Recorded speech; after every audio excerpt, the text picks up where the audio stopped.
Hi, I'm Dr. Bill Ronzheimer, President of Marriage Reconstruction Ministries, whose mission is to help men and women rebuild their marriage that has been affected by a wife's childhood sexual abuse. What you hear in these videos will also be applicable to those situations where a husband is the survivor of childhood sexual abuse.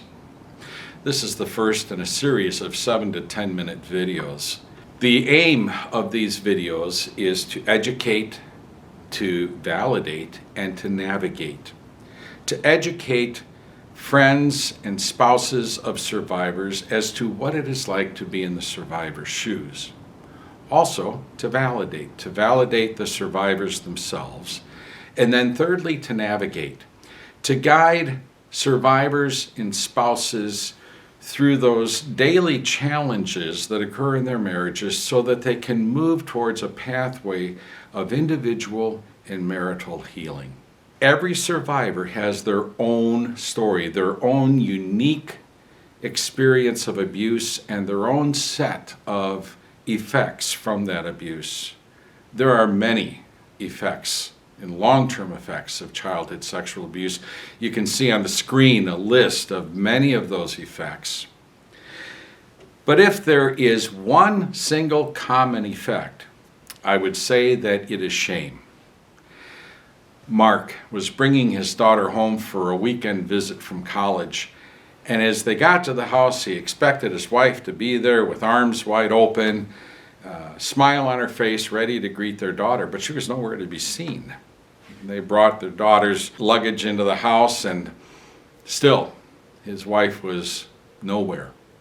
Eventually, Mark thought maybe she fell asleep taking a nap, so he went up to their bedroom, opened the door, and he heard sobbing in the corner of the room, and he looked over, and there was his wife, Beth, curled up in the corner in a fetal position, her head between her knees, and crying.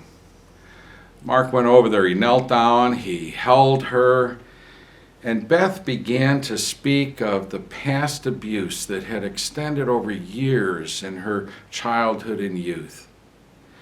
And then she began to speak of all the regrets that she had in her life. Beth's body language spoke of the deep shame within her, curled up, fetal position, head between her knees, not wanting to be seen. Not wanting to be seen is a major body language of shame. Shame is a feeling of innate badness. With guilt, I feel I did something bad. With shame, I feel I am bad. Guilt says I made a mistake. Shame says I am a mistake. Dr. Diane Langberg has said, survivors assume that the abuse occurred because of some innate badness within them. Now, Dr. Donald Nathanson has identified 4 key responses to shame. And I want to share those 4 responses, and for each one, an expression, several expressions of that response. I'll begin with withdrawal. And one of the expressions of withdrawal is a social anxiety. Survivors will range from a discomfort with people to an escape from people because of that social anxiety. There's also, for survivors, a fear of exposure. That was being experienced by Beth as she was curled up in her fetal position in the corner, did not want to be seen, did not want to make eye contact with Mark. There's also fear of intimacy. Dan and Nikki approached their wedding day with a commitment to each other that their first experience of sexual intimacy and intercourse would be on their wedding night. They kept that promise to each other, and they were excited and looked forward with glad anticipation. But that night of their wedding, as they got to the hotel and Dan began to unzip Nikki's dress, she started crying. He paused, and for the next 2 hours they sat on the bed, and Nikki cried out all of the abuse that she had endured as a child and as a youth. For months afterwards, Nikki would pull the bed sheets up over her face She feared being exposed and feared the intimacy. One final expression of this withdrawal is the avoidance of making commitments, because for a survivor, they don't know how they're going to be feeling on the day that the commitment is to be fulfilled, so they will avoid the commitment altogether. Now, a second major response identified by Donald Nathanson is that of self-attack.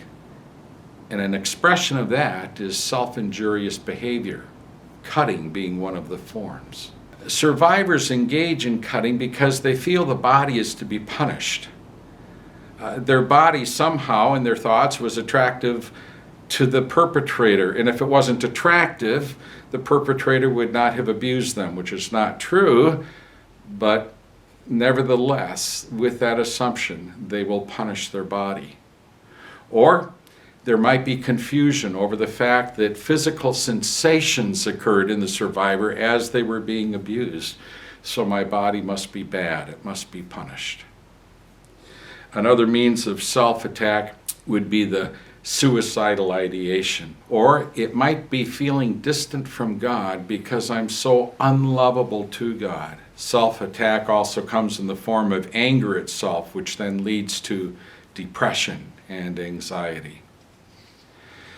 Now, different from self-attack is the attack of others.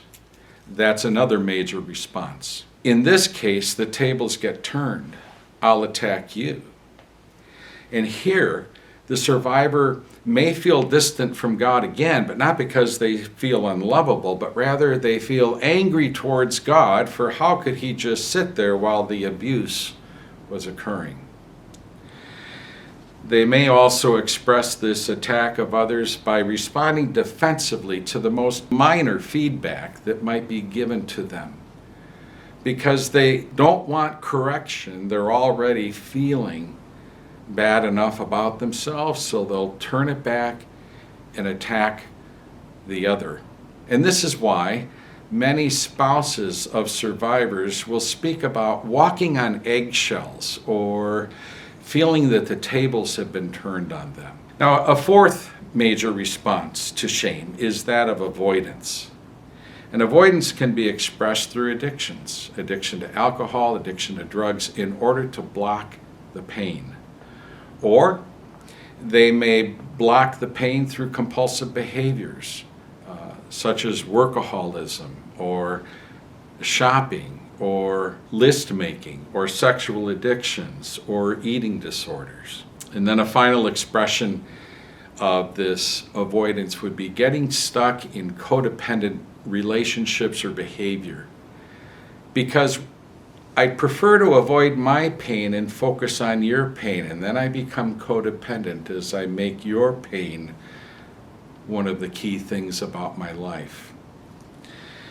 So there are the four major responses experienced by survivors of sexual abuse: withdrawal, attack of self, attack of the other, or avoidance. But these responses are also experienced by the spouse of the survivor. Husbands of survivors can experience these very same things. We're all familiar with the recent Me Too movement. But when I first heard Me Too, it was from the husband of a survivor many, many years ago. Husbands experience this shame because the difficulties encountered in their marriages are not covered in the typical marriage books. And so they feel that something is wrong with them, that they can't find answers to what they're dealing with. And also they feel that they don't measure up, whether the spouse is a female or male.